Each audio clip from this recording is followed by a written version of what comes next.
What's up guys? Today I am cooking up some delicious, fluffy and spongy Khaman Dhoklas. And guess what? I'm not going to cook them up in the steamer, but instead, to make my life easier, I'm going to cook them up in the microwave oven. It's going to be super simple guys, so let's do this.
These Khaman Dhoklas are super spongy, fluffy and delicious, and this was super simple to do with the Morphy Richards Microwave Oven. I used the auto cook feature which has 200 recipes which are made specially for Indian taste buds to choose from, and it made my life super simple today.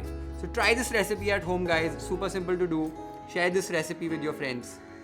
Cheers.